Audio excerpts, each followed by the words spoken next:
Hey, alright, so we're outside today, that's nice, and I'm here with Dan and Dan. They're going to talk about Free Fire. I haven't seen it. Ben Wheatley's new action caper thing. Tell me about it.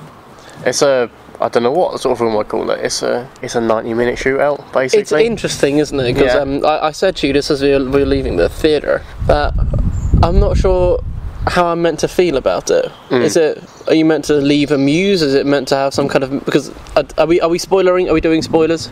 We'll do full spoilers. Can you really spoil it though? So okay, let's say the message essentially is no matter what you do, everyone gets fucked, right? Basically, that's the whole point of the end. So kind of it's a bit like a I think Reservoir Dogs comedy nihilism, I suppose. Yeah. Well, this is, you're looking at the trailer because it all takes place in the one location by the looks of it, so I assume it does, the film does as well.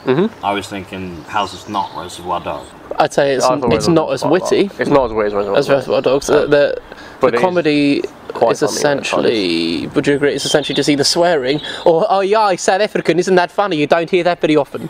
Yeah. That's basically it. Austrian.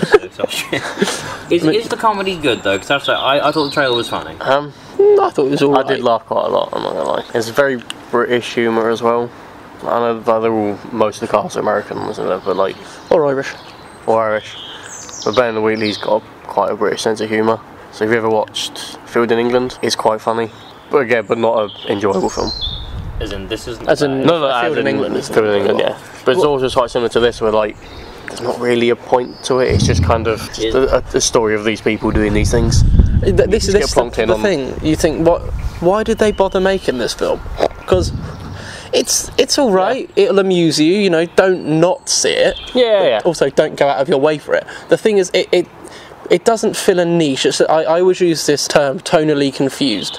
I remember I first used it with The Hobbit years ago. We're like, you don't know, is it like The Hobbit? Was it an adventure? Was it a comedy? Was it a bloody children's Disney musical? I don't know. Same with this. Is it comedy? Is it meant to be depressing?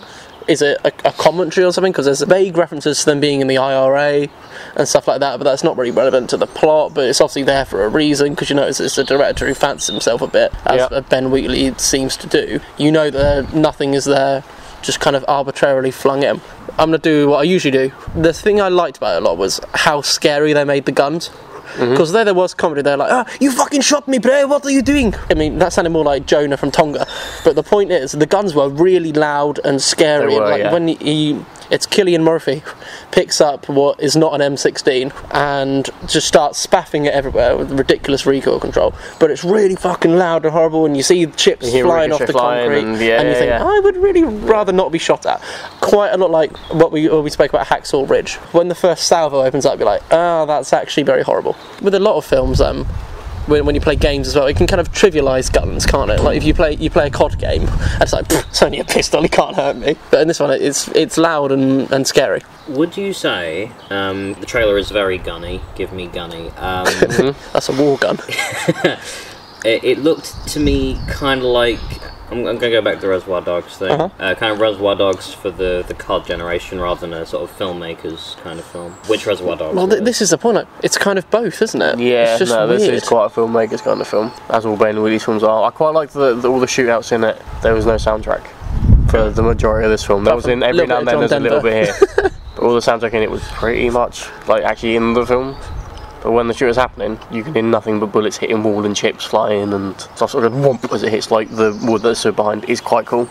Yeah. And it's quite... So yeah, the sound effects are good, but I guess you guys can tell we're struggling to talk about it because I don't know how you feel. I just don't know what the film is. Yeah, it's neither a bad nor a good film. It's just sort of like just in any way. It's kind of like which isn't an awkward puddle on the edge. But it's just to say you don't take away from it. No. Like I said before, it tells its story, and its story is kind of self-contained. This film, you don't come away from it with anything. Right, that was a deal that went south. It's basically a deal that goes south. Like but really pointlessly. Yeah. And also the main, I guess, the inciting incident, if you forgive my screenplay jargon, would be that one of the guys on the Irish side aggressively tried it on and allegedly assaulted one of the lackeys on the Yanks side. Right.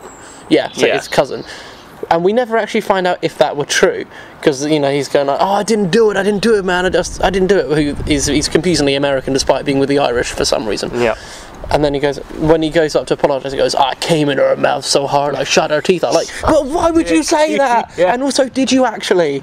I don't know. It never explains it. I can't believe it started over this one little argument and suddenly everyone gets involved, but it's also quite believable when it happens. Yeah, when the shit goes down. It is a fuss. Hang on a minute. You see everyone saying, no, calm down everybody, calm down. and then it just sort of goes to shit. You think, like, actually, yeah, quite believably so. Yeah, I get it. Everyone starts shooting at everyone because they panic. And then because everyone suddenly gets shot, everyone's sort of like, oh, fuck this then. But it's kind of like, I felt like I'd seen it before. Having been a student doing film, if you imagine one of your mates trying to make something like a Guy Ritchie film, it would come out like this, essentially. With like, oh, it's got guns and comedy, so like, it must be good. But really, if we're gonna, to quote Frank, have the brutal fucking truth, go watch The Nice Guys, go watch Reservoir Dogs. Would we agree with that? I'd agree with that. It's alright, but when you come down to it, basically pointless. Yeah. The trailer looks like a rollicking good time. It is fun. Yeah, it's just, it is funny. You do come away with it with like, what was the point? Just missing a little something, isn't it? So I think the way I'd have ended it, perhaps maybe Cillian Murphy escapes, because he's the guy that you're supposed to follow and like in this. I quite like the idea that if he'd escaped and it would have then cut to Ireland and him bombing someone like a school, would have been a cooler ending. Do you know what? If they'd just had him escape, and that would have been like, oh, I quite liked him. Oh, fuck me, he's in the IRA after all. That would have been a cooler ending. That's that would an have then excellent point. Put a point to it, like you're sort of rooting for this guy who's just as much of a dickhead as everyone else in that room. Because for most of it, Cillian Murphy is actually quite nice and polite, and he asks the woman in there to go out for drinks with him. It's quite funny.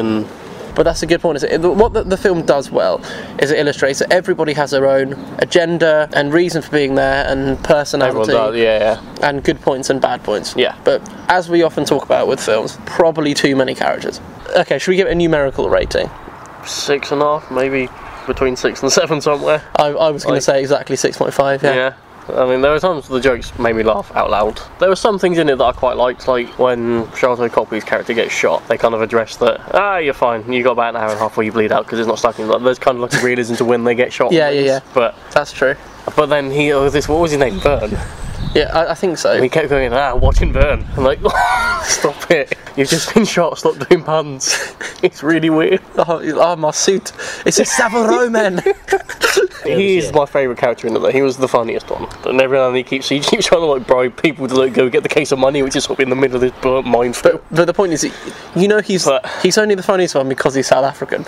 The film either needed to be funnier or darker, or both, basically. Or just have something that sets it apart from other films. Or give it an ending. The film would have been really good had the ending been different. So yeah, I guess let's lock it on the end there. We've spoken a lot about a film. We both said we couldn't speak a lot about. Yeah. So we've both been Dan. He's been Matt. Say see you later. See you later. Thanks for listening.